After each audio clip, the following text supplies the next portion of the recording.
ভাই আসসালামু আলাইকুম। ওয়ালাইকুম আসসালাম। কেমন আছেন ভাই? ভালো আছি। ভালো আছেন? আমি তো আসছি আপনার মরিচের জমিতে।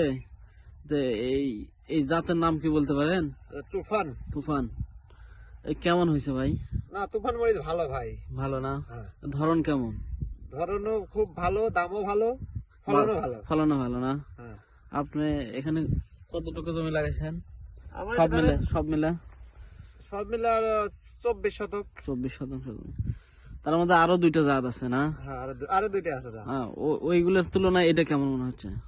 ওগুলোর তুলনাতে এটা দাম এলা বেশি। দাম একটু বেশি পাওয়া দাম যায়, একটু বেশি, ফলনে ফলন একটু হ্যাঁ ভালো আছে। মানে যেটা যেটা আছে সেটাই বলবেন, মানে মিথ্যা বলার দরকার নেই। মানে ভালো যদি আপনার কাছে মনে হয় যে এটা ভালো, তাহলে বলবেন যে ভালো। ভালোই। ভালো না?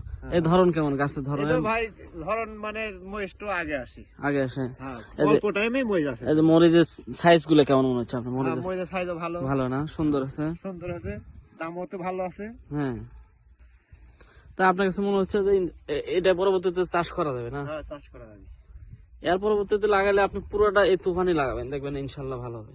আশা করা যায় কি লাগান যাবে তো? লাগাবো। আচ্ছা, ঠিক আছে ভাই। আচ্ছা, আসসালামু আলাইকুম।